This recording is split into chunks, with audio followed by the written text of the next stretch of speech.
about CE5 and extraterrestrial contact, download my new book, now on Amazon, Barnes & Noble, Apple, and 14 other platforms. Book authored by Donald Ledesma. CE5, Frequencies of Contact.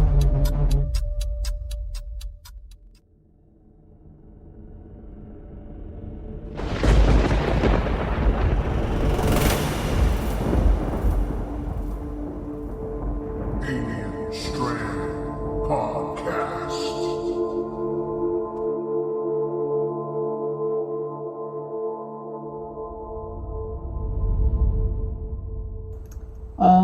I was meditating in bed, and I felt a very negative presence. And I asked my spirit guide at the time, what was that negative feeling I was feeling? And he said, that's the ETs. They've come to take you. They took all your eggs.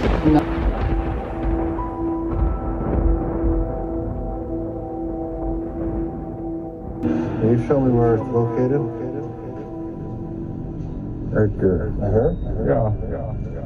Well, we don't often get someone who's had something stuck in their leg for 20 odd years. It's a little unusual. Get a quick x-ray and see if there's anything that we can take out there. Anxious to get it out and determine if there's some radio frequency being emitted from this foreign object. Hold still.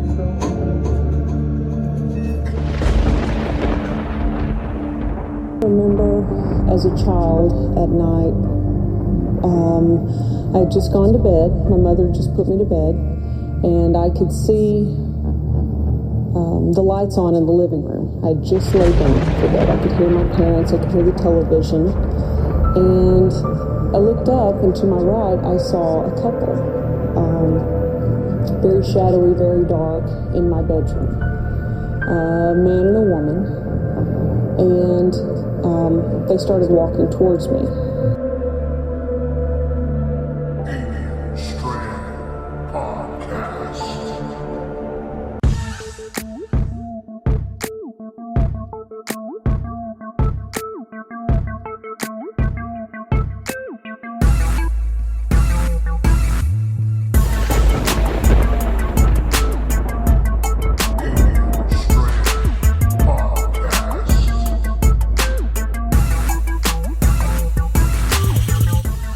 Hi everybody, welcome to this episode of Alien Strand Podcast. I'm your host, Donald Ledesma, and welcome to today's show. Yeah, it's going to be a pretty darn good one today. Well, I mean, if you're new to Alien Strand and you're new to ufology, well, welcome. Welcome to Alien Strand Podcast. Yeah, you can hear us on 28 platforms of audio. Yeah, we're on iHeartRadio, Spotify, Deezer, Amazon Podcast, Apple Podcast, you name it, we're there. You can even ask that Alexa, she'll pay some Alien Strand Podcast whenever you like. All right. Well, you know, we've been chugging right along. We're doing our video podcast and we're doing our audio podcast as well. I hope you guys are enjoying every single thing that's coming out of Alien Strand so far. I know I am. It's a new little thing. It's a new little platform that I've been doing. So I do an audio podcast of my guest first.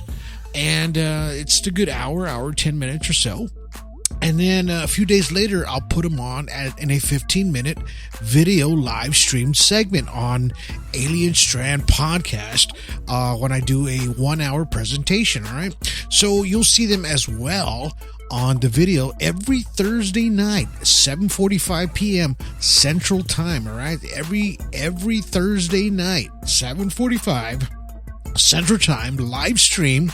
You can catch it on Rumble, YouTube, X, Twitch, and Facebook, all right? So, be looking out for details on that. Today's podcast is going to be the Awakening 2, UFO Awakening 2, with Mr. Darren Moon. You know, he's had an amazing encounters. You're not going to believe what you're hearing, but you can just hear it from his voice of exactly what happened to him. And you're going to be hearing this tonight, right, or today while you're listening on your audio devices. Right? If you are, please click us a like, hearts. You can even comment on Spotify. You can comment, I think, on iHeartRadio, anything like that. You can add a comment to it if you want to. We'll see it come through, and we enjoy everything that comes through. Please add us to your favorites as well on your audio platforms. Any audio platform you're listening to, you can even catch us on Patreon. Don't forget to join for free there on Patreon. You'll see some special stuff like tomorrow night we're going to have Miss Funda Daughtry. She's going to be doing a special video podcast with me. A nice little session we're going to talk about ETs, right, and frequencies. We're going to be talking about that, and that's only for paid subscribers. So please, if you want to be a paid subscriber, it's only $5 a month. You get to see some special stuff that everybody else don't get to see on Patreon. Go look for Patreon and look for Alien Strand Extras, all right? You'll find us there, and, just go check it out. Or you can be a free member if you want. Free member, you get to see some good stuff too. If you're a paid member, you get to download a book for free. It's a $25 value. You get to get a lot of good stuff that other people don't get to see, right? Only you, because you're a paid member. Hello. Yeah, exactly. So anyway, we've been talking a lot about awakening and frequencies and all that good stuff with my guests. I've been having some really, really good guests. Funda was an amazing guest last week, and she's going to be on again, but just for Patreon. But also, she introduced me to Mr. Darren Moon. Yes, and he has done a few conferences there in Colorado, and just to talk about his experiences and things that have happened to him in the past while he was 11, 12 years old, And I had a nice conversation with him. Of course, it's pre-recorded, and you'll be able to hear that on this podcast. Now, just be sure, keep an open mind, and just understand that everything that you hear on Alien Strand Podcast, it's a learning experience. It's if you're into ufology or just started ufology, we do everything we can to try to teach you about ufology, but not just that, but just to see the stories and hear the stories of other people that have had encounters, right? And we talk to many of them, and they give a lot of their heartfelt stories. And I hope you guys understand and can really just attach yourself to the story, because I did. I was immersed in the story, and I really enjoyed talking to him. Really good guy. Without further ado, let's go ahead and get him on this podcast. Now, here we go. Enjoy. All right, now to the show, we'll have Mr. Darren Moon. Thank you for being on the show, brother. Thanks for having me, Mr. Donald. Yes, sir. So I've been explaining a little bit to the to my guests, not my guests, my crowd out there that that you were coming to the show and you had an encounter in your past. Can you tell a little bit more about yourself, and then exactly what happened to you at an early age? So at an early age, I had two remarkable encounters at age 12 and then again at age 13. Very profound, kind of shaped my whole mentality and spiritual life and just the way I look at life in general. So I'll start off with the first one. November of 1982. Mm-hmm. I was 11. Actually, I think I told you I was 12. I'm horrible at math. I was born in 71, so 82, I was 11. Okay. November, so it was like Thanksgiving break, and me and my family, that's me, mom and dad, and my older sister, were heading from our home in southeast Houston up north about 4 hours to go visit family for break. Right. So we drive on up. My dad and I, we drop off my mother and sister off at some grandparents' house. Then they go to bed because it's kind of late. And me and my father continue traveling on up to LaRue, Texas, which is another 30, 40 minutes from where we dropped off the rest of the family. And we were going to go varmint hunting out in the middle of the woods where it's very dark and heavily wooded. Right. So we arrive at my father's cousin's home, and his cousin and his son, we all joined forces. We have our little 22s, we're young kids, going over safety rules, point your gun down always, leave the safety on, and all that. Right. So we're standing out in the back lot, and it's about an acre, give or take, of cleared land in the back of my father's cousin's property. And it's lined with like 80-foot pine trees and some oaks and stuff. It's very thick forest, but he has a cleared lot. Okay. And so we're standing out here, and it's late, and it's dark. It's extra special dark. It was a new moon that night.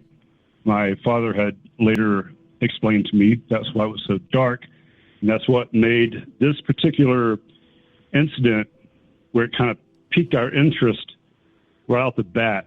We're standing around talking about safety with the firearms, and my father keeps looking up in this cloudless sky. It's just completely cloudless, except for one little small tuft of a cloud, way up high. What he told me was about 5,000 feet. And he was a professional fisherman. He knew distance and this, that, and the other. And there's a bright light emitting from the cloud. And I just figured it was the moon. I didn't know what a new moon was and all that back then. And so my father, keeps looking up at this light. And he looked back down. He's kind of chit-chatting with us and keeps glancing up out of curiosity. And he nods over to his cousin and says, "Hey, Ronnie, look at this." And so now we're all looking up. Mm-hmm. And then this one light that's behind the cloud breaches the cloud. And it's like, oh, and it is really high up, so we couldn't really see much at the time of what it was. But then it started to, it was about 10 to 15 degrees off center from being directly over us at 5,000 feet. Right. And then this white light turns off, but we can start to kind of see the shape of this thing, and it kind of hovers directly over us from still way up high, and then it starts slowly descending down to the property and makes its way all the way down to the property. And like I said, it's about an acre cleared. Uh-huh. And when this thing comes down, it's about, 5 to 10 yards off the ground. And it's about 150 feet diameter. Oh, wow. So the thing was big. It was huge. It was like 30 yards. Yeah, that thing's huge. Yeah. And it's matte black, no rivets, no sound. But it did produce some panel lights. It wasn't like traditional human lighting. They were rectangular. This is all around the outer perimeter. Right. Rectangular, about a yard wide and about 2 feet high. And they were moving and they were pulsing in and out. Amber, orange, green, blue panel lights. They're kind of pulsing on and off, and they were moving in opposite directions where they'd bleed into each other. Now, can I ask like going clock? Can I ask this question real quick? Does that? Remember the film Close Encounters of the Third Kind, when the big mothership lands? It's inside a Devil's Tower, right, or over it, yep. And then the lights around the bottom are doing the kind of like that motion that you're talking about. I mean, I know the film wasn't there yet, but did it kind of look like that? It did. I know exactly what craft you're talking about. Yeah. That's one of my favorite movies. Yeah, mine too. So the lights, that craft on the movie was much larger. It was gigantic. Right. This one was big, but definitely not that size. Yeah. And the lights were. If I had to scale. Okay. Go ahead. No. It's because I'm sorry, I didn't mean to interrupt you. It was the lights were rectangular. They kind of looked the same way, and then they would kind of go elongated when it was actually putting out the sound. Remember when it was doing the sound in the film? So I don't know. I'm just kind of getting this image that when it's right there in front of you. That's what the lights are kind of doing, but not with the sound, of course. But it's just kind of giving you that kind of look. It's exactly how it was. The movie they were a little bit more sporadic, like they were kind of pulsed with the music. These were very patterned. Okay. They were very much in sequence of fading in and out and moving in the opposite directions. Wow. Coming together and kind of bleeding into each other. Wow. And it had a very distinct, like I said, there was no noise to the craft, but it had a very distinct kind of a magnetic push and pull on our bodies that we could feel. Wow. And so it was very powerful. Whatever operates that specific craft had a very powerful modality that was, I'm assuming it was probably part of its propulsion. Did it feel like, when you flip two magnets back to each other, you know what I mean, back from each other, and it kind of gives you that push? Did it kind of feel something like that? Yeah, it's exactly how it felt, except on an extreme level. Oh, wow. And we were just all in shock. Couldn't really talk to each other at the moment, even though we're all standing right next to each other. Wow. And my father reached inside the van because we were parked in the driveway, because the driveway went to the back lot where we were hanging out. Right. And he grabbed binoculars, started, jaw dropped, looking at the craft. He hands them over to me, and the craft is so big that I dialed in on the craft, and all I could really see was the lights were the predominant thing.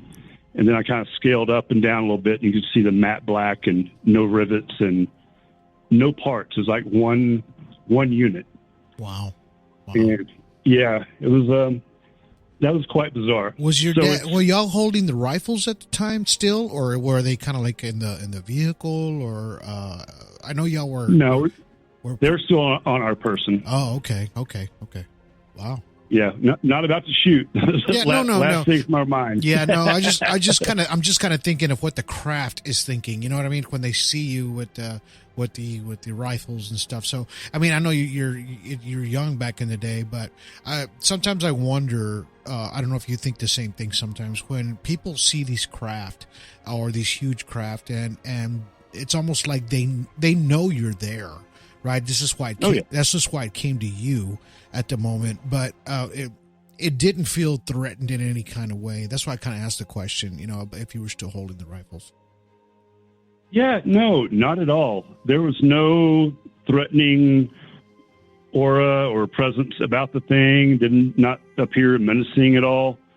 And that's where it kind of got a little even more strange, is that it had, I know you've probably seen videos of craft like spitting off orbs. Yes. And or splitting into two and such. Mm-hmm. So this one put off a red orb. It wasn't projecting light out, but it was just kind of maybe a few inches of glowing red. And it had grid lines, like longitudinal and latitudinal lines. Oh yeah. All the way around it. Uh-huh. So it spit this thing off. And this thing travels over to the tree line, and which, if I had to guess now, I'd say it's probably about 20 yards away from the tree line. So it cruises over to the tree line, and this thing's about 10 to 12 foot diameter. It's just a big ball. And it gets to the tree line, and it can't fit its whole self inside the tree line. Maybe it can resize itself or something. I don't know. But it goes inside just far enough where it could fit. And it would stay there right inside the trees and just kind of very lightly kind of shimmying up and down and back and forth, just very minutely, like it was, examining the trees, looking at the soil or what have you. Wow. I don't know. Yeah. Wow.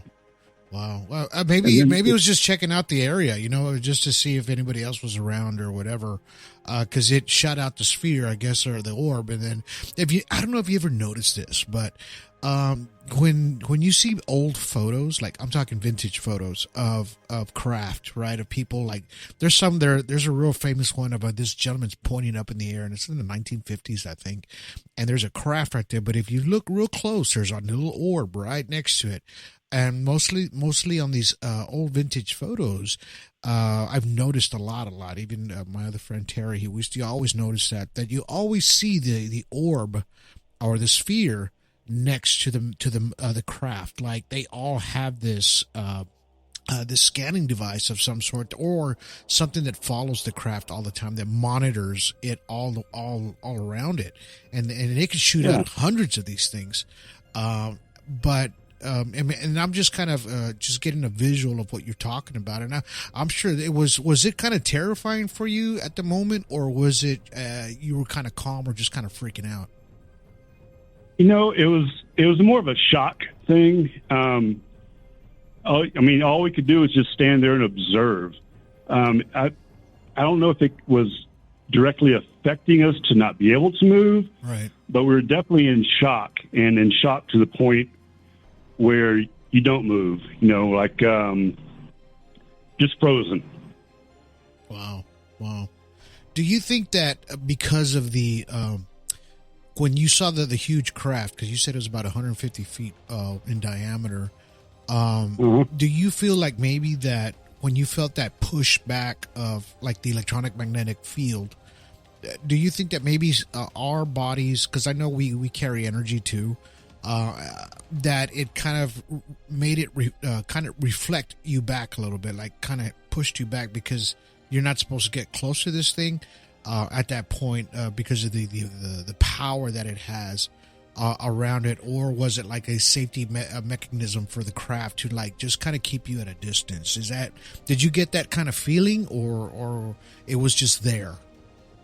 The feeling that I felt then and in between after thinking about it, and even to this day, is that it was just idling. Like when you park a car, but you leave the engine on. It was just idling, and that force that we felt was like a neutral aspect of whatever powers it and whatever direction it's going to go. Wow. Yeah, that makes sense. That makes a lot of sense. Hey, let's go ahead and hold that thought just for a minute. Let's take a quick commercial break, and we'll be back after this message. Sounds good.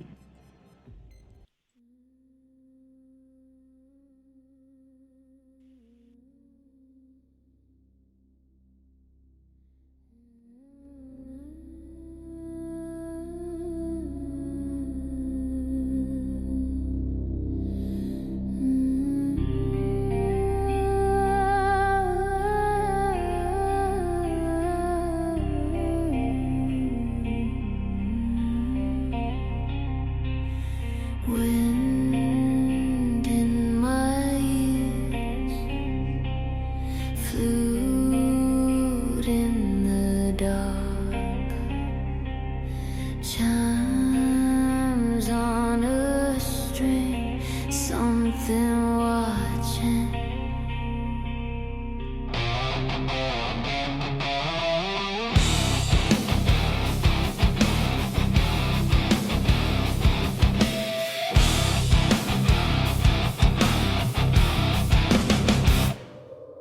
Shapes in the daylight, parked up in the clouds above town. Metal in the sunshine, then the thunder rolls them back down. Alien Strand Podcast.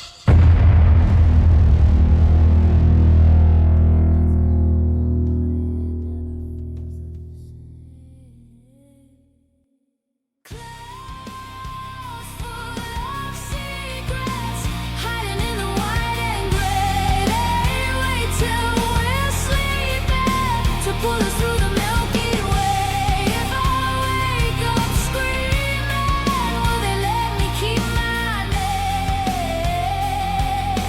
Clouds full of secrets and nothing will look the same. All right, welcome back to the show. We're talking to Mr. Darren Moon. We're talking about his first encounter that he had with this massive craft. We're talking about the orb and how the electronic magnetic field around this craft felt like this craft was parked. Is that correct, where we're at? Yeah, absolutely. Right on. So after the encounter, how long do you think this craft stayed there in front of your presence? About 10 to 15 minutes. And so I described how it arrived, and I described how it spit off the orb. And then after the orb had done its thing over in the tree line, it came back and morphed back with the predominant craft. And then very shortly afterwards, just moments, the craft, which was in the middle of this cleared lot, raised up just a little bit, taxied over me and my father, his cousin, and his cousin's son, over our heads and traversed down the driveway towards the street. And then it approached a light pole, and there's like 2 light poles in the entire street. That whole town's like population 100 plus, maybe. Wow. And it's so we're turned around looking back behind us where the thing is hovering by a light pole, and it's about 10, 15 yards high, kind of up by the light portion of the pole, and it slowly raises a little bit, then boom, takes off silently out of sight. And it didn't disappear.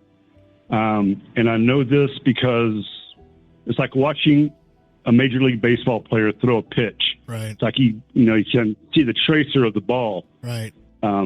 Going, but you can't catch the whole trajectory sometimes. Right.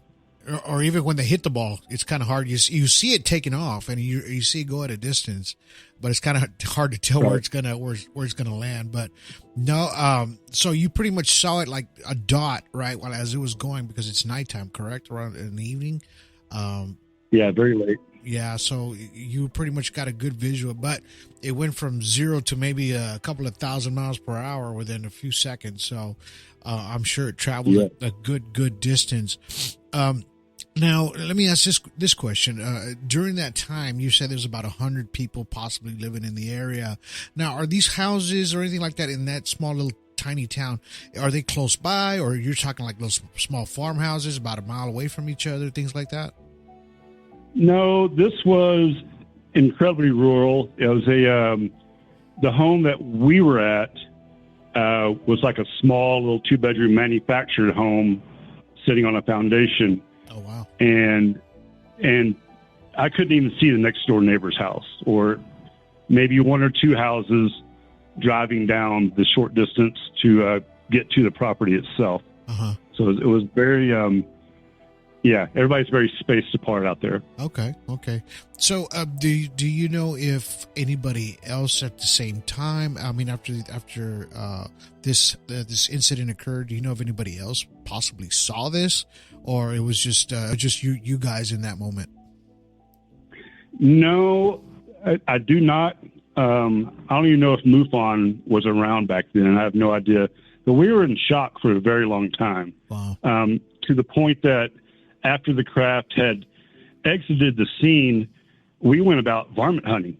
Just kind of, I guess we'll just resume play, and just kind of like nothing happened. Wow. And it's funny. So I'm going to fast forward probably a couple of decades later. I see my father's cousin at a wake for my grandmother. Uh-huh. And there's, 100 people there, give or take, a lot of people. And I see my dad's cousin walk out. I said, "Oh, it's Ronnie. I got to ask him about that UFO." Yeah. And I said, so I struck it up, and I said, "Man, what do you think about the UFO we saw, way back when I was a kid?" He goes, "What are you talking about?" I said, "You don't remember? How can you not remember that?"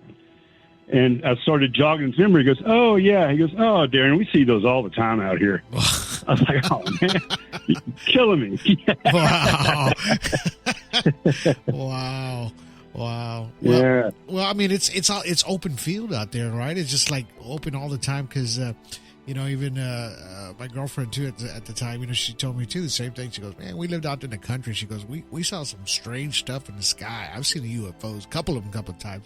You know, and it's nice because when you live out there in the country, in the middle of nowhere, you're going to see some pretty cool stuff. You know, especially at night, because you don't got the city lights drowning out everything around you, where you can't see the sky, right? So, back then we didn't have very many satellites in the sky. Now we got thousands up there. You know, really, they say that our atmosphere is full of space junk right now, just old satellites, everything that's up there that's in the way. But we know how satellites react, you know, when they're cruising by. And of course, now we have the apps. We can tell if it's a satellite or not. But back then, we barely even had telephones, you know. I remember those days very, very clearly. So, I mean, I think you and I are about the same age. And I mean, those were some good times back then. But, you know, and it's crazy how, you know, when you talk to family about it, they're just like, "Oh, well, yeah, okay, I see them all the time." But is that the incident that really triggered you to get more in depth into looking into ufology? Yeah. So, like I mentioned at the onset of your show, it was Thanksgiving break. So I get back from Thanksgiving break. Well, to preface that, driving back home to LaPorte, which is where we lived, right? My father was telling me, "Don't bother telling anybody about this. Nobody's going to believe you. They're just going to think you're crazy." Yeah. So, of course, me being a young knucklehead, I get back and I tell a couple of my close buddies. I said, "You know, this happened."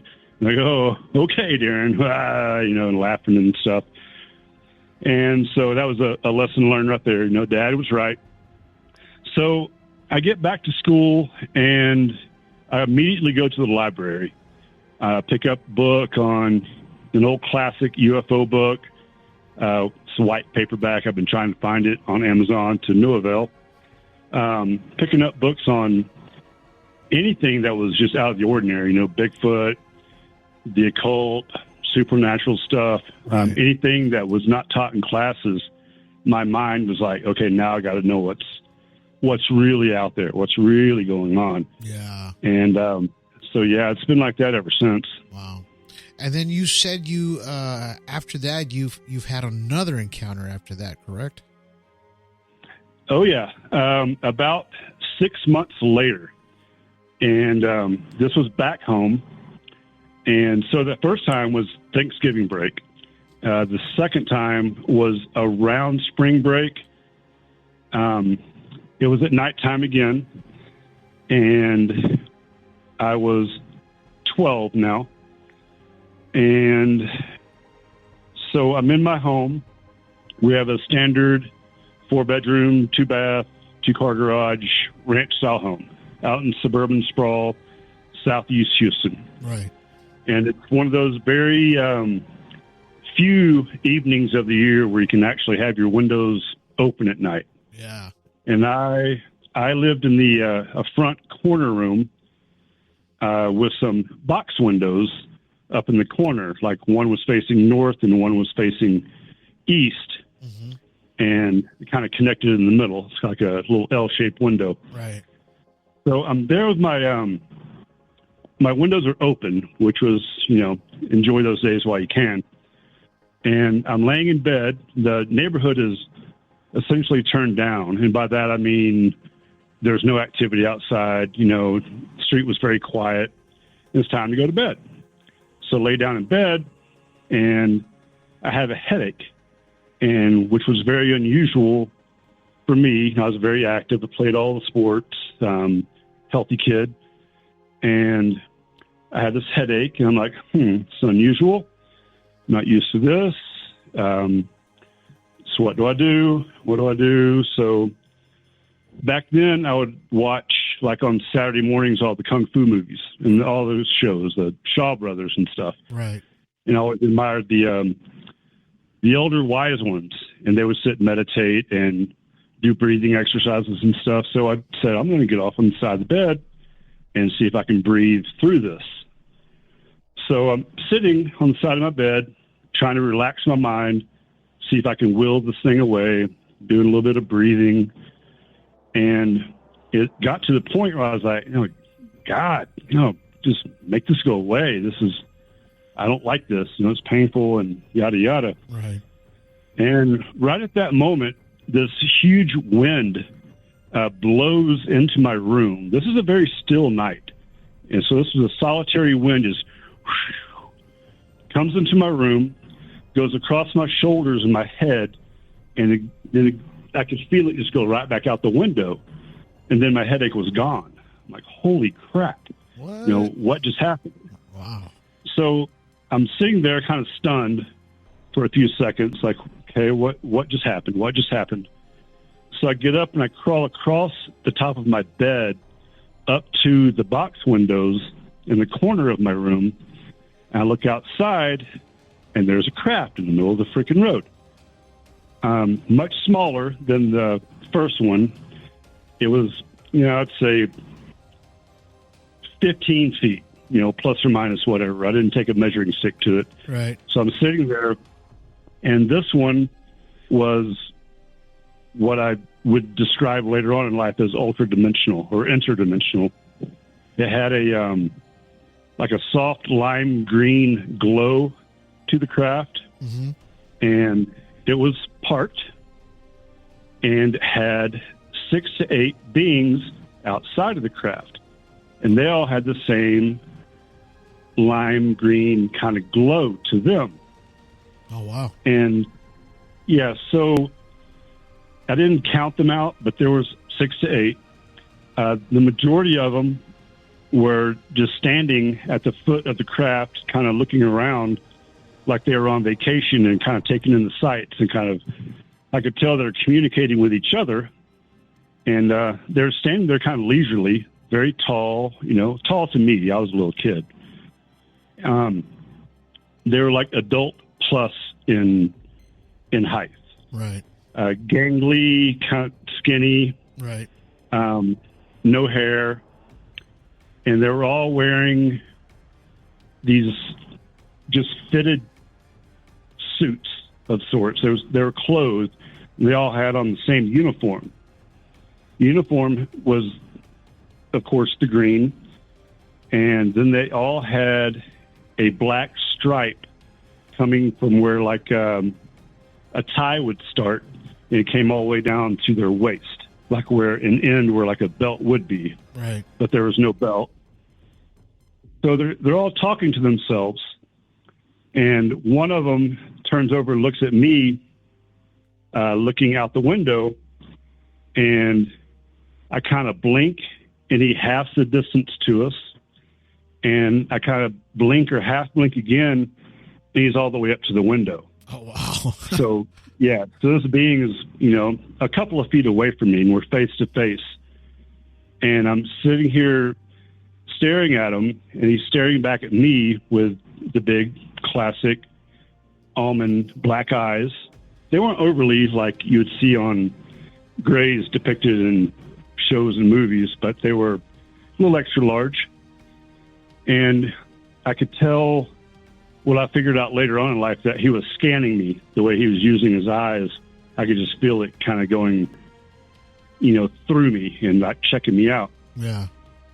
And he was letting me know that he's not, it felt like a male presence. I couldn't tell, but they all kind of felt like male. And he was letting me know there's going to be no harm. Geez, it's always weird telling the story.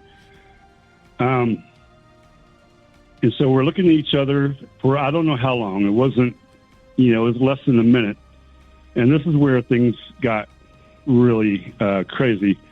As I felt my body was staying still, but he was pulling, I guess you'd call my spirit, your spirit, my essence, your aura, like your aura. Just almost. out of my body. He's Yeah. pulling it out and pulls me through, not my physical body. He pulls me through the window screen and has me horizontal in the front yard, about chest high to him, stomach high, chest high to him.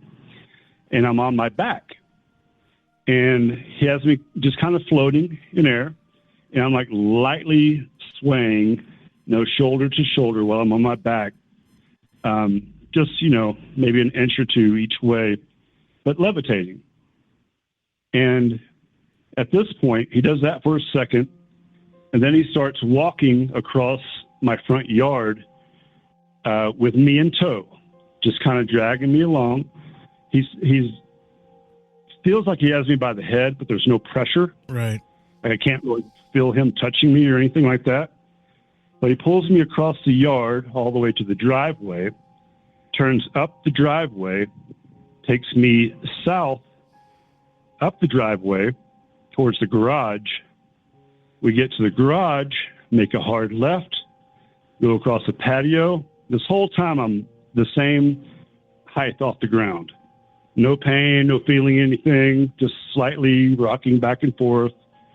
And then he takes me through the patio door, which is a classic ranch-style home from the late 70s, wood pane with, thin metal glass squares embedded into it.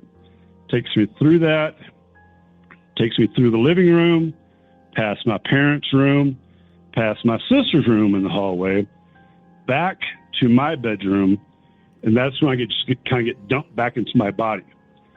So I'm in my body back again, and I'm kind of startled back up, and I'm like, holy crap. And I'm kind of, trying to gather my marbles of what's going on. Mm-hmm. And then I just kind of shook my head, and I jumped back up on my bed and ran back over to the window and pulled myself up to it. And the craft was still there. And then I just kind of fumbled back down into my bed, and I passed out after that. Wow. Hold that thought just for a minute. Let's take another commercial break. We'll be back after these messages. Sounds good.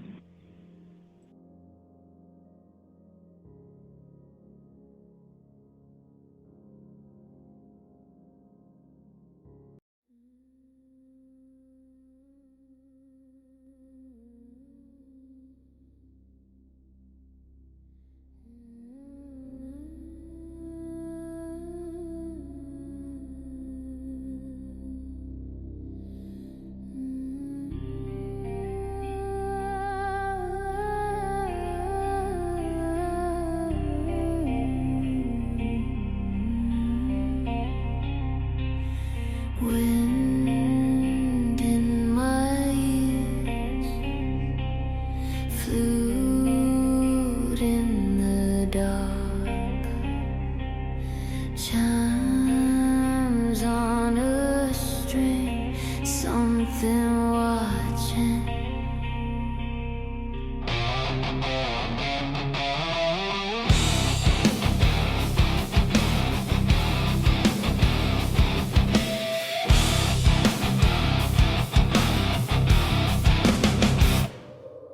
Shapes in the daylight, parked up in the clouds above town. Metal in the sunshine, then the thunder rolls them back. Alien Strand Podcast.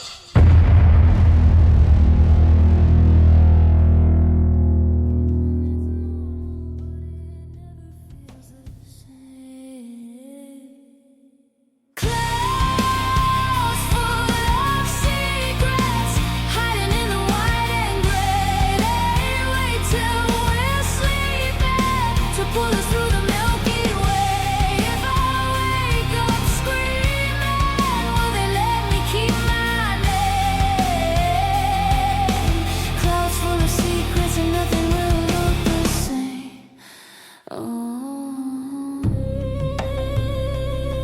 All right, welcome back to the show. We were talking to Mr. Darren Moon about his second encounter of how these beings came to your backyard, and they're like interdimensional, and they were end up pulling you, like your soul or your essence, kind of out of your body, and almost basically kind of took you around the home and back inside the home, and then put you back into your body. Is that where we're at right now? That is correct. Wow. And then you said you passed out just for, you went back to your bed. You saw that the ship still there, small craft, probably about the size of a car, maybe, right? About 15 feet, you said. So, Yeah, big sedan. Yep. Okay. And then you hit your bed and you passed out. So what happened after that? So this one I did not tell anybody about because I had learned my lesson from my father the first time. So I just kind of shut up about it. And after this, I want to say like within a few days after that happening, I started having a lot of dreams about UFOs. They're all about the same size as the one we just described, but not, they were not ultra-dimensional. They were all manifested in the physical form. Right. And these were dreams, mind you. And in my dreams, I'm up above the ground in my neighborhood, 50, 60, 70 feet or whatever, and I'm witnessing 50 to 75, 80 different shapes of crafts, and they're cruising the streets of my neighborhood. Oh, wow. And I would have this dream 3 or 4 times a week for a while, and then it would taper off to, a couple times a week. Then it'd taper off to once a month, and then it'd taper off to every great once in a while. And I quit having those for the longest time, up until a couple of years ago.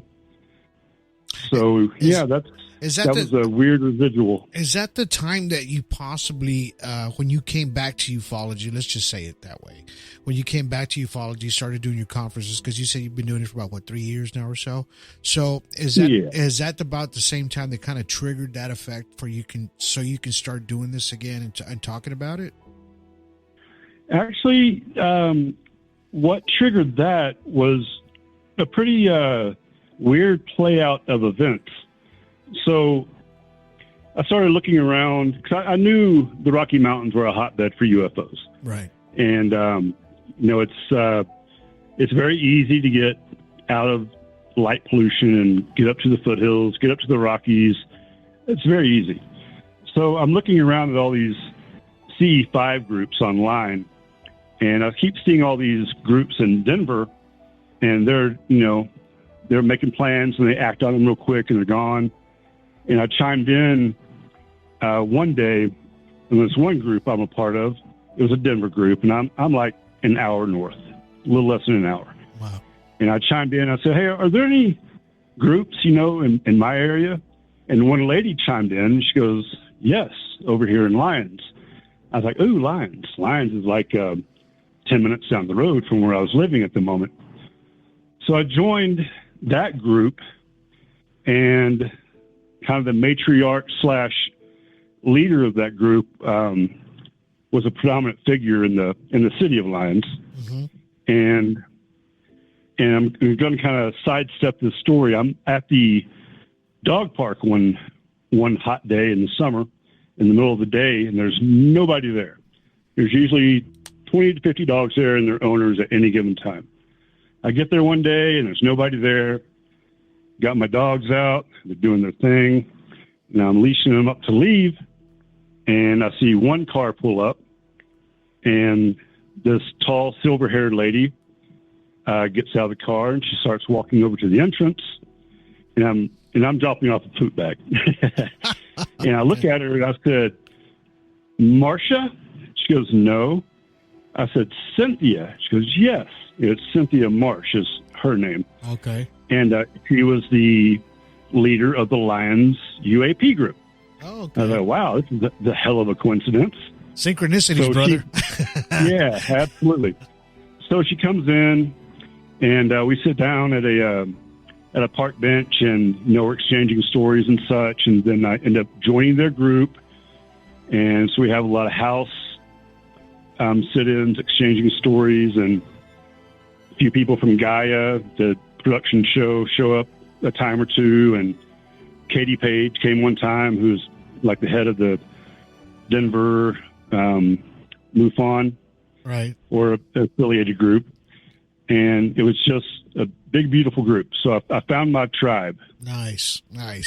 Yeah. That's awesome, man. And it's just weird how things just kind of come together like that, right?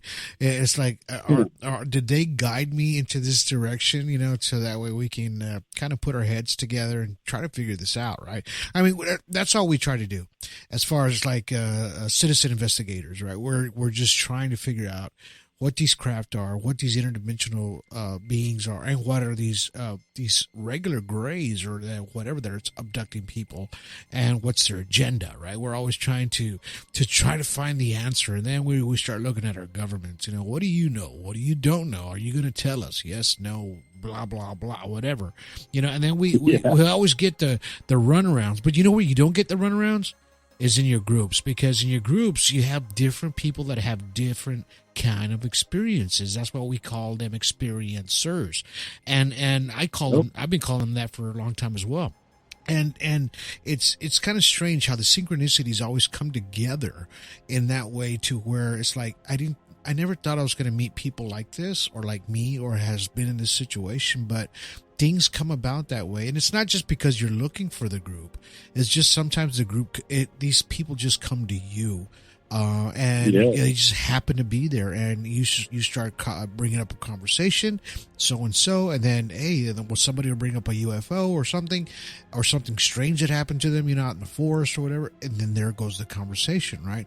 And then I know this person, blah, blah, and here we go. So, but it's a good thing, though, because I think it's more of it's a self-healing, in a sense, to know that people have experienced the same thing that you have as well, and you get to share those stories and feelings, like you were talking about earlier, how the second story, it weirded you out, in a sense. It's kind of hard to talk about too still, because I can hear it in your voice, that it triggers something when you talk about it, because it was a feeling of uneasiness, right? It wasn't something that you wanted. They just did it. And I always talk about this, about people. I've talked to a lot of folks that have had sort of abductions or really, really close encounters of these craft. And I always tell them, they're not going to ask you. They're not going to say, hey, do you want to come? Or do you want, they just do it, and they'll, and it's, they're not going to ask you permission for it. So whether you feel, and to them, they may not have like feelings or anything, you know what I mean? So it's just like, okay, let's just go ahead and do this. Let's go ahead and do that. Blah, blah, blah. Boom, boom, boom, boom. Here we go. Maybe that's how their minds work, as far as the extraterrestrials. So they don't feel what we feel. And maybe that's why we're in a different state of mind as them. Is that do you feel that way? I do, very much so. And I also, to add on to that, is that I think that they understand that we do feel, and that we have emotions, and that we're more vulnerable than they are, that they've evolved past it. Yes. And after years of thinking on my second encounter, it took me a while to wrap my head around the fact that this being was just showing me what humans could do if we could pull our head out of our proverbial ass, right, and just evolve. Exactly. That would be our future.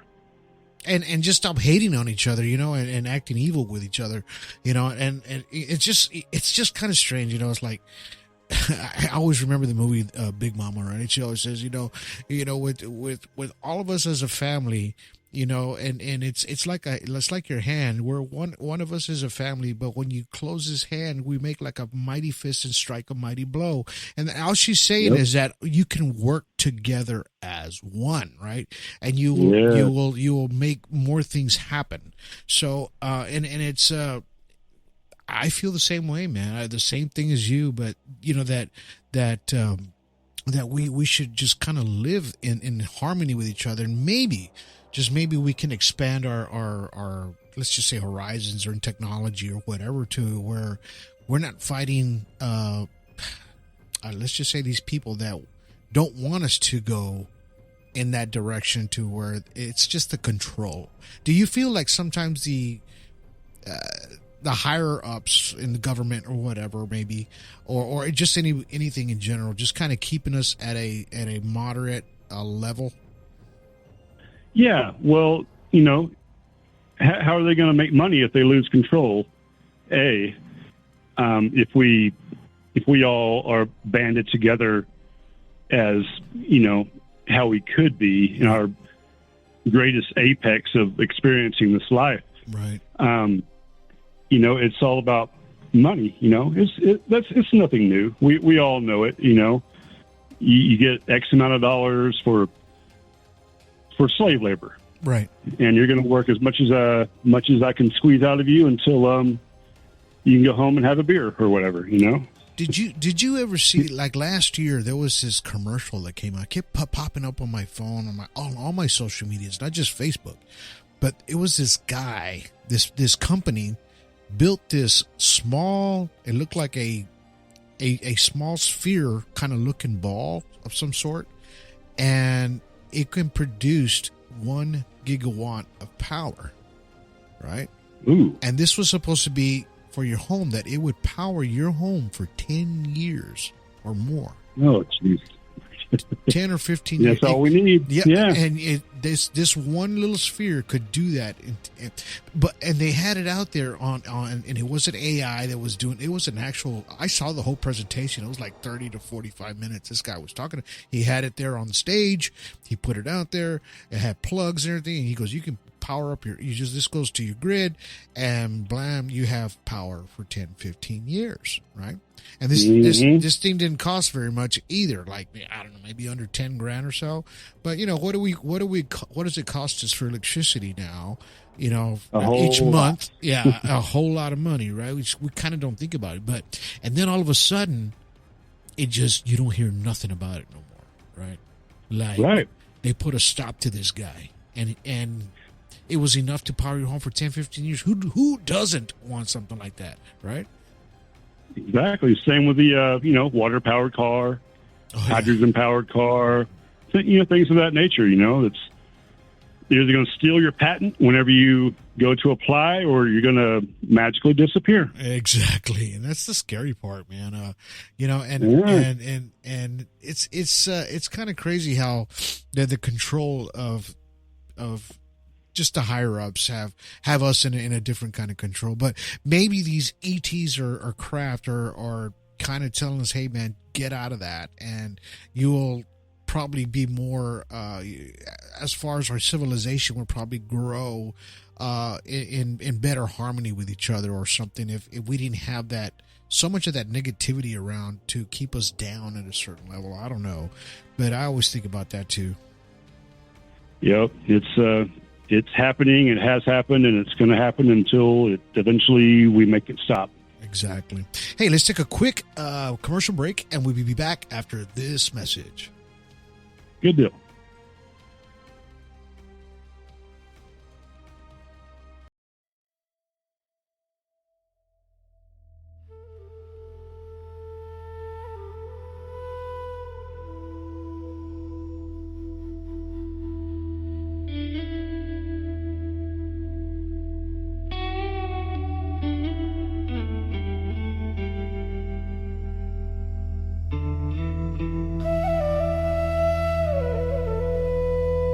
Whispers ride the wind like ghosts. Mountains hum a song I can't decode.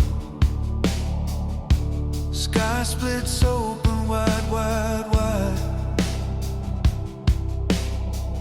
Who's watching from the other side? Drums in my chest beat slow. Do they hear? Do they know? Sky gods thunder, sky gods call. Are they the makers? Alien Strand Podcast.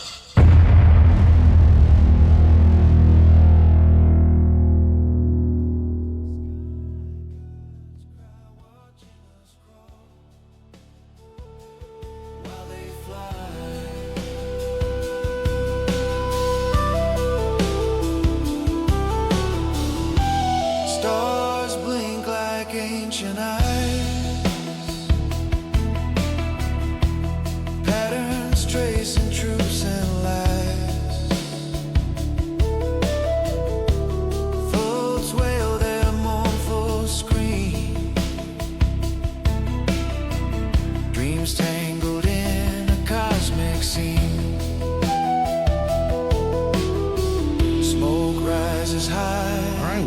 show. We're talking to Mr. Darren Moon as we talked about his experiences and how it has affected him and has affected a lot of things around it, but into a positive sense to where he was able to meet a lot of really, really good people in a C5 group there in Colorado.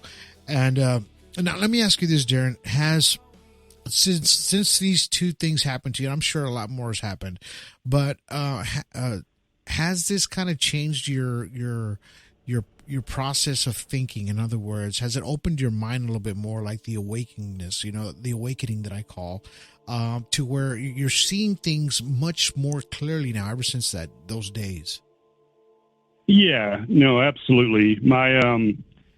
It took me well into my mid to later teens to just kind of grasp the fact that I'm incredibly intuitive,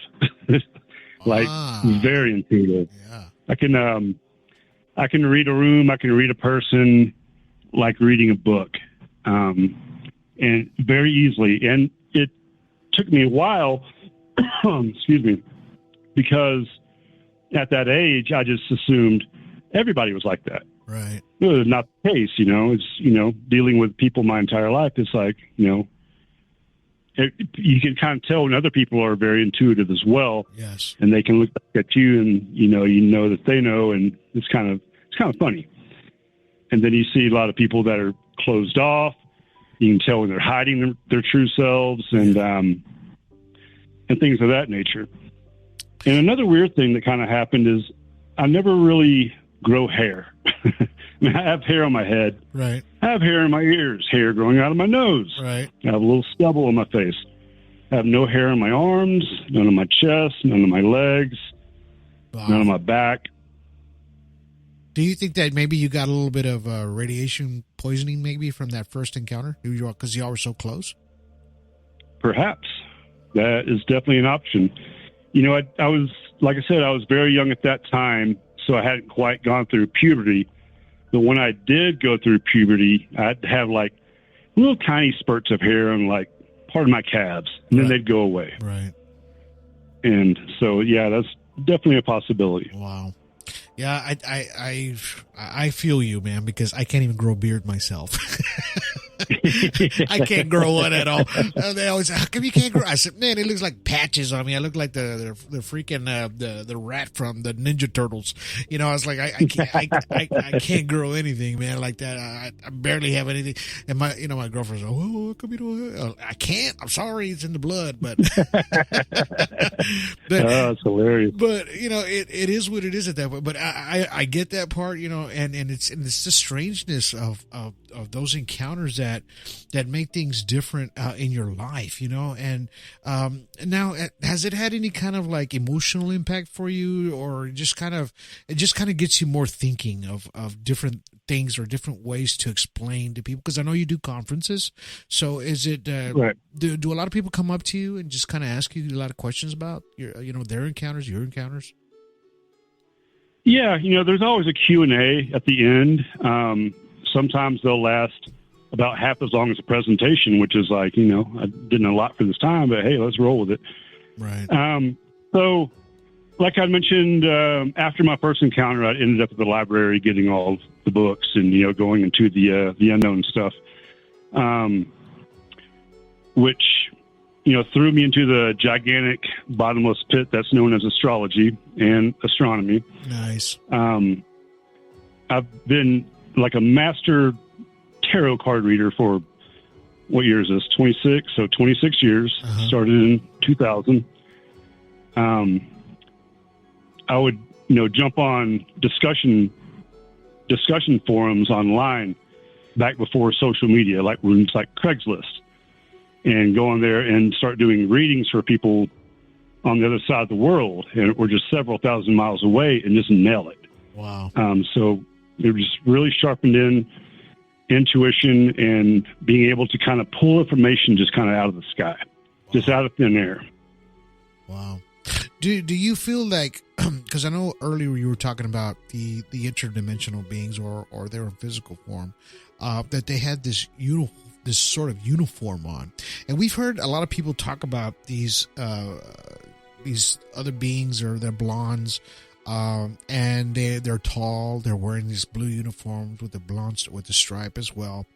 And it's kind of strange how we as humans, right? We wear regular clothing, and we have a uniform for work, right? Because it kind of shows us, you're part of this company, you're part of this, whatever you're working for, right? It's FedEx, Amazon, whatever, right?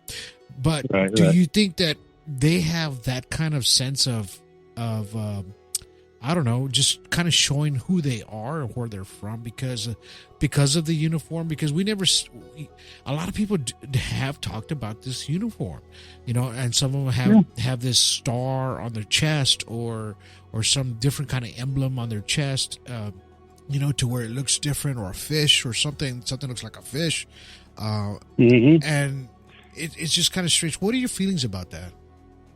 So, ironically, that second encounter with the uniformed beings, they did have an emblem on their on the right side of their chest. Was it the right or the left? It was the right. And they were all, it was kind of a combination of an upside down Nike swoosh with a number 7 kind of blended together. Oh, okay. And it was very specific. And I was with a forensic artist that used to work for the Denver police doing forensic work. And she goes, I've seen this before. And it's not an unknown emblem at all. Other people have seen this as well. Yes. And with some more investigation with the same forensic artist, we came to the conclusion, but not verified, because I don't know if I even could yet, that those beings were Arcturians from the description. Mm-hmm. Wow. I've seen that sign too. Have you seen that picture of that? What was it? It was a rock that was etched in stone. It was like about the size of your hand, maybe a little smaller, and it was an emblem of they call it an extraterrestrial stone or something, and it has that signal, that signia you're talking about, like that 7, like that Nike with the kind of 7 on it. I've seen that on there. Yeah, when you were explaining it to me just now, that's what came to my mind. And you'll see, kind of Google it. Google the space rock or something like that of extraterrestrial rock. It's got a triangle on it and some circles, and then I think there's a little Nike symbol or something on that, because I've seen that before too. And not unusual, yeah, and it's kind of strange how these beings, they have this insignia too. Of course, they're gonna. This is who I am. This is where I'm from.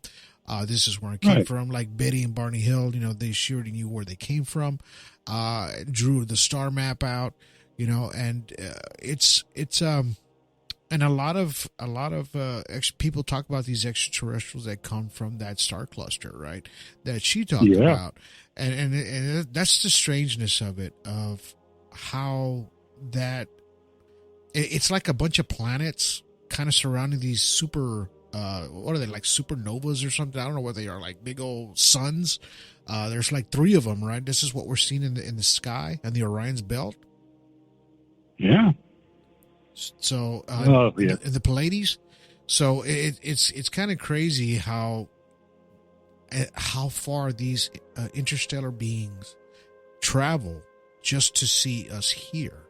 And talk to us. It's like they're going to the zoo. Yeah. They're going to the zoo to see the humans. Yeah, we are the zoo, exactly. Yeah. Oh, wow.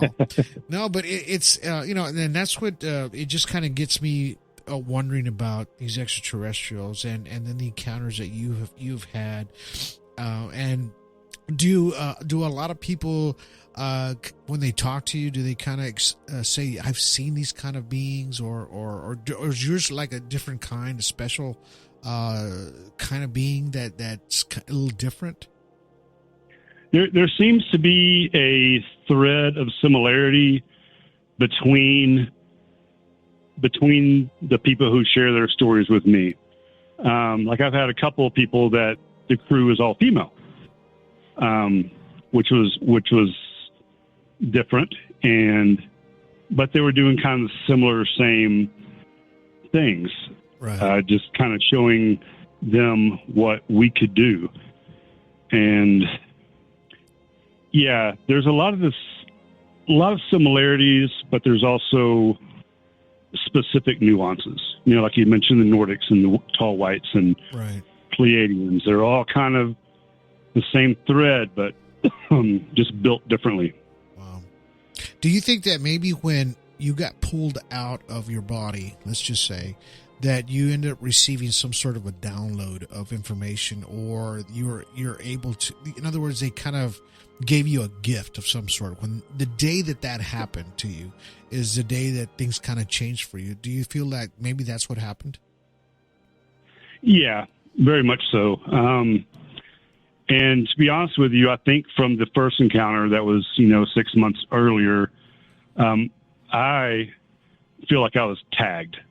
It was like, boom, okay, boom, you're tagged. And I think the second episode I had, they knew that I had been tagged. Right. And so, yeah, really opened up my mind, just to accentuate the whole, studying of supernatural and occult and stuff. Just really opened my mind to all those things. Well, for all you know, that time that you and your dad and your uncle were all standing out there, it might have seemed a second, but in that 1 second, they were able to stop time. So, because I've always talked about this in my podcast, try to kind of let people imagine it, but inside the electronic magnetic field, right? You got the field and it's around this craft, but inside where that craft is, there is no time. There is time. Right. Time stands completely still. There's no time. Time doesn't exist. This is why it can move and jump around and do things that we don't even understand without them having getting damaged with inertia, right? Because inertia inside that craft will kill any one of us at those speeds. Absolutely. We'd be bouncing off the walls and everything, and it doesn't happen. And people that go and they say, my watch stopped, or it's still an hour back here, or whatever. It's because they were able. If you were inside that craft, then time did stop for you. You just don't realize it yet, and maybe that's when they tagged you. In other words. And that's why the second time when you started meditating, that you opened that frequency up a little bit. What is the? Can I ask you this? What does being awakened mean to you? Knowing how to turn off external noise on this earthly plane, sharing it with humans that are not, that are not open. That have, a lot of people just live in their shell and go about their business and come home, pay a bill, and go to, eat, sleep, rinse and repeat, And so, I think I could go on for like an hour.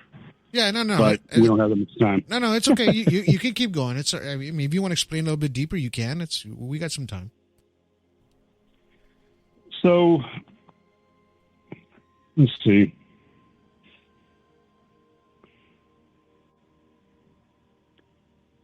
Go ahead and pop that question back in my head again so I can instantaneously pop it back out.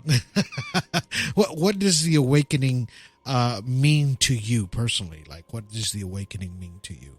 Oh, well, basically there's a freedom. The freedom of not, walking around, not noticing everything around you. Paying attention to only the things that you want to pay attention to, right? And take those into your life and expound on them and expand them and use them however you want to. And the beauty of it is running across other people of like mind who do the same thing, that can bring different elements into your life. Yes. And you bring a different element into their life. And it's a shared, open source, conscious experience. Yeah. To kind of surmise that. Exactly. I got one more question for you. So when I went and filmed, because I have a few documentaries out there, I don't know if you know about it, but I directed about 3 or 4 of them, and they're about extraterrestrial contact and people with different experiences with contact. Well, when me and my son, my younger son, he was probably about 14 at the time, I took him with me to go interview this friend of mine. His name's Ryan Keaton out of San Antonio, right? A little bit outside of San Antonio, Texas. Now, we were looking for UFOs where he spots them out by, believe it or not, by a middle school, around a brand new middle school that's out there.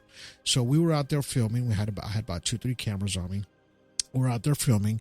And I interviewed him out there a little bit. And then once the sun started setting down, well, we start seeing these orbs start coming towards us, right?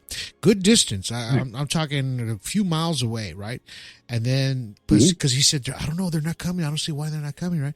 Anyway, so they start showing up, and it gets darker. By the time you know it, it's dark outside. We're looking at 8 o'clock at night by then. And this orb comes, has 3 orbs next to it, 1 in the center, 2 on the side, something around that.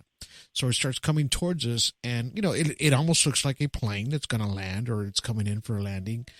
And all of a sudden it stops, right? And it's probably a good, I'm going to say 100, 150 yards, maybe 200 yards from us, but in the sky. And my son standing there next to me, he had never, ever experienced anything like that in his life, right? And I told him, pick up the camera, start filming. So I'm filming, he's filming, and it's just kind of emitting this light, like pulsating, boom, boom, boom, and different pulsatings, right? And then I told my friend Ryan, start talking to it, and he starts talking to it, and then it brightens up real bright, right? So we're experiencing this whole thing, right? That's happening right in front of us, right? And I've seen UFOs before, but I've never been able to communicate with somebody standing there with me, right? And so it's doing this dance or whatever, not jumping around, but just kind of pulsating, and then all of a sudden it shoots a bright light at us, right? And then it kind of it starts dimming back, right? And then I tell it thank you, and then it pulses 1 or 2 more times at us, and I'm thinking in my head thank you, and then I say it on camera, thank you for that, and it kind of gives me a thank you back, right? So it leaves. This thing only lasted for about I'm going to say a good 5 to 10 minutes, right? That this happened to us. All 3 of us standing out there in a freaking middle school, right, at night. Anyway, so it leaves, and then my son turns around and he goes, Dad, I've never seen anything like that before. And he goes, but this is my question. My son tells me, Dad, my ears are ringing. And I'm like, they're ringing? He goes, yeah. And I go, well, mine are too. And then Ryan says, yeah, my ears are ringing too, right? So he hasn't had that ringing in his ears since that day. So he's 16, going to be 17 now, right? And he went with me. We shot all over Arizona, Utah, everywhere. We shot everywhere. I took him with me all over the place to go shoot the second film. Anyway, hell yeah, we get back, and then just like 2 days ago, 2 or 3 days ago, we're standing there, and I don't know what we were doing. It was in the evening, and he goes, Dad, he stopped. He goes, our freaking ears are ringing. He goes, I haven't had that since we saw that UFO the other day. I said, well, look up in the sky, man. You might see one. It's probably there somewhere. But, I mean, does this happen to you as well when you see something like this? So we get sensations. I have to ask real quick before I go in. Is this in Buda or Kyle, Texas, where that happened? It was right outside it's in San Antonio, believe it or not, but like literally on, let's just say, west side of San Antonio, going out of the city.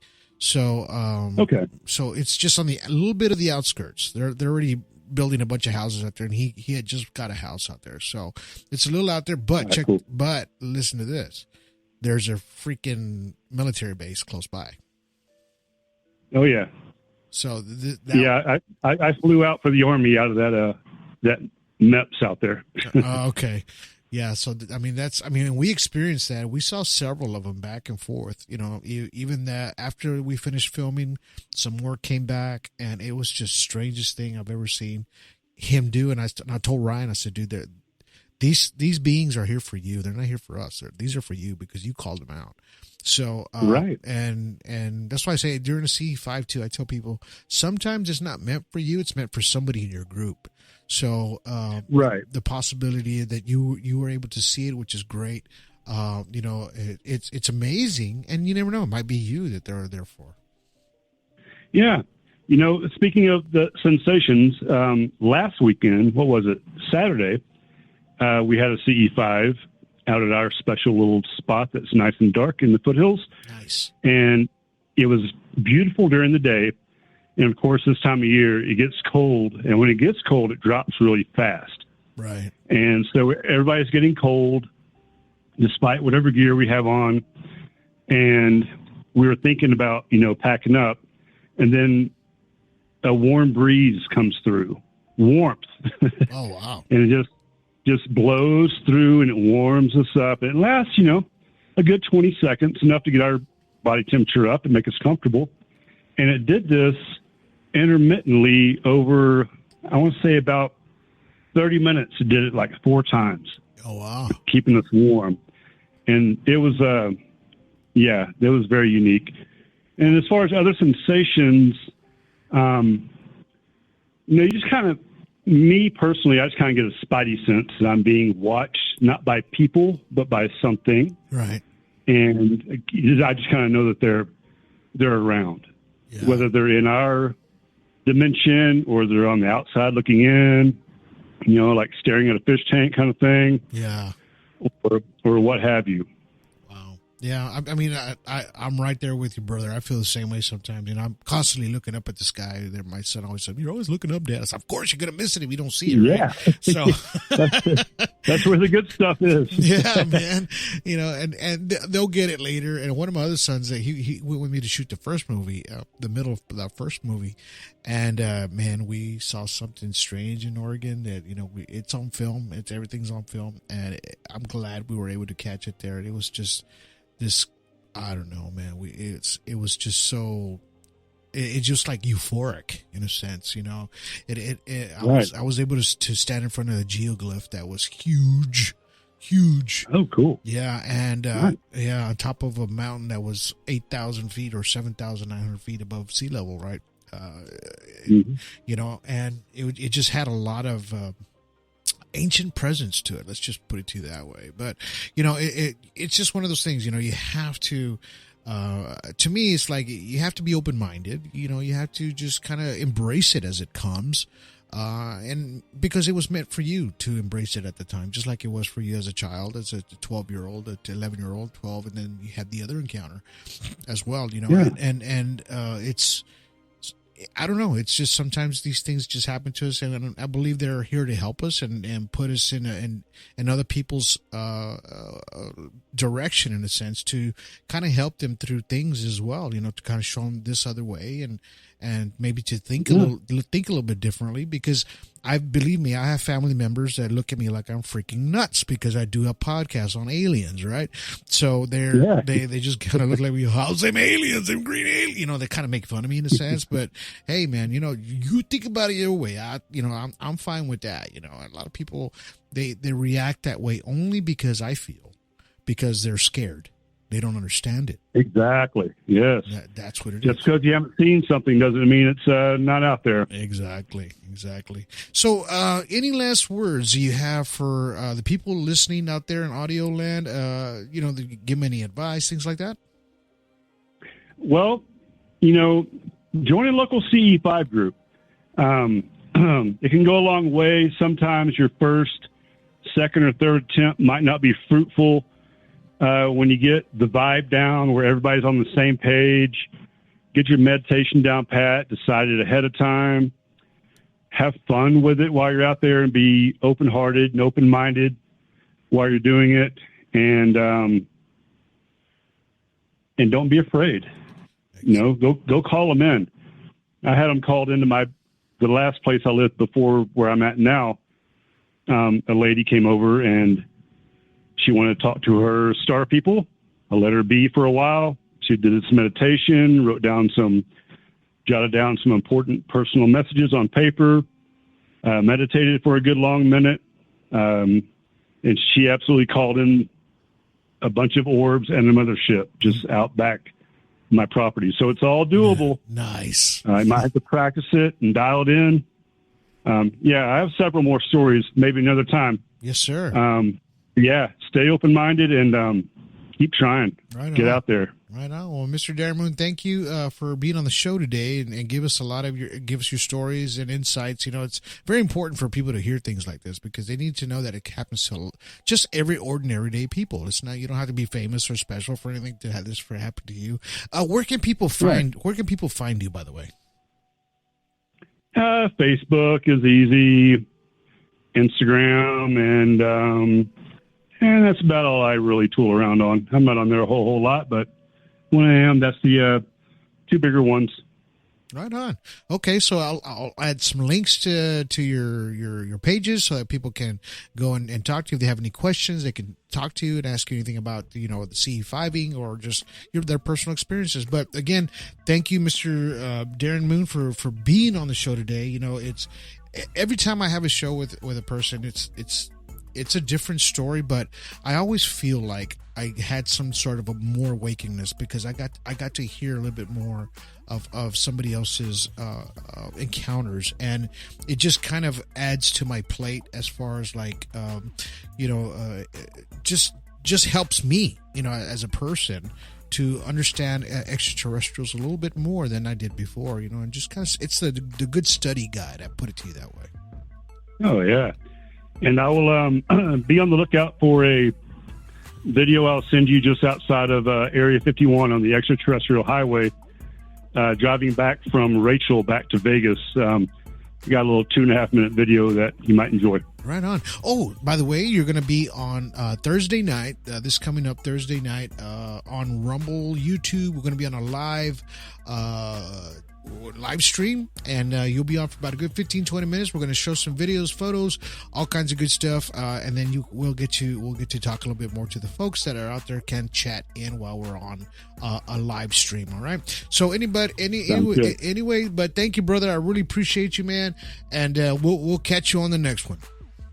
Thank you, Donald. Appreciate your time, man. Yes, sir. Take care. All right, guys, I hope you guys enjoyed today's amazing podcast with Mr. Darren Moon. Gave you a lot of good information and you know, things that has happened to him in the past, right? You know, and it's like he said, keep an open mind and just kind of enjoy everything that surrounds you. Enjoy other people that are good people, and you know, you can go a long way into ufology, CE5ing, and all that good stuff that comes along with it. You know, because there's a whole universe out there to explore. And there's a whole universe out there to explore you, right? Because that's what happens. You know, once you're awakened, you're going to be awakened for the rest of your life, all right? So I hope you guys enjoyed today's podcast. Thank you guys for listening to today's show. If you did like it, give us a like, heart, subscribe. Go to our YouTube, subscribe there. Go to our Patreon, join for free or join for $5 a month. We really appreciate that. You know, that goes a long way. Like I said, we love you here at Alien Strand Podcast. We appreciate everybody's just listening to the show and spreading it. Please share this podcast with anybody you think that will help them, and this will go a long way, all right? Until then, you guys have yourselves a good day. Have yourselves a good evening. And have yourselves a good night.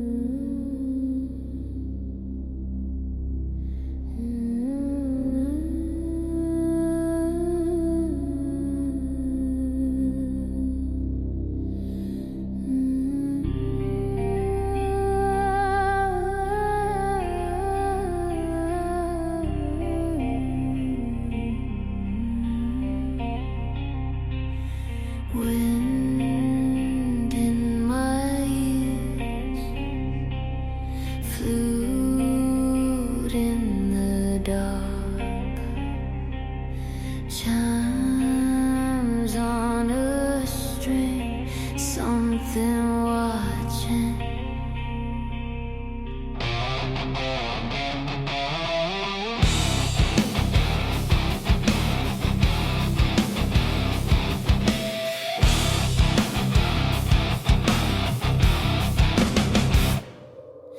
Shapes in the daylight, parked up in the clouds above town. Metal in the sunshine, then the thunder rolls them back down. I swear I saw windows eyes behind the vapor and rain. I blink and it's normal, but it never feels the same.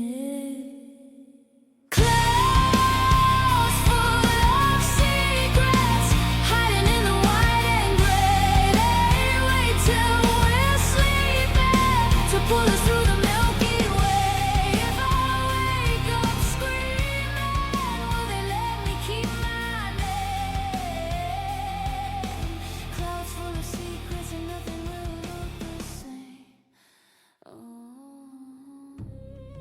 Alien Strand Podcast.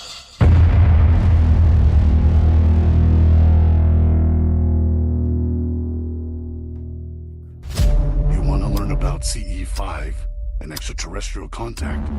Download my new book, now on Amazon, Barnes & Noble, Apple, and 14 other platforms. Book authored by Donald Ledesma. CE5, Frequencies of Contact.